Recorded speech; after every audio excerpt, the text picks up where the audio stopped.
বন্যা বন্যা হচ্ছে, খরা হচ্ছে এবং তারপরে ভূমিক্ষয় হচ্ছে এবং কার্বন ভূমিকম্পের সৃষ্টি হচ্ছে, পরিবেশের যে ভারসাম্য ইকোসিস্টেম তার মানে ব্যাঘাত করছে, ব্যালেন্সের ব্যাঘাত করছে, ইমব্যালেন্স আসছে, কেমন? এবং এইগুলো পরিবেশ আমাদের মায়ের মতো, পরিবেশকে আমাদের রক্ষা করতে হবে আমাদের নিজেদের স্বার্থে, যাতে আমরা কোনোভাবে কি না হয় আমাদের পরিবেশ ধ্বংস না হয়।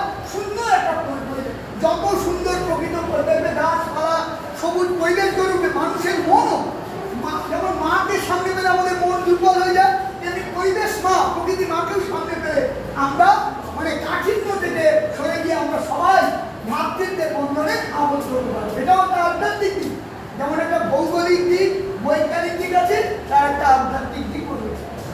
সেই জন্যে ঠিক দেখো শুভ আর কি সংগ্রাম শুভ, এই দুটো একদম এই আমাদের এই বিবেকানন্দ গার্ডেনের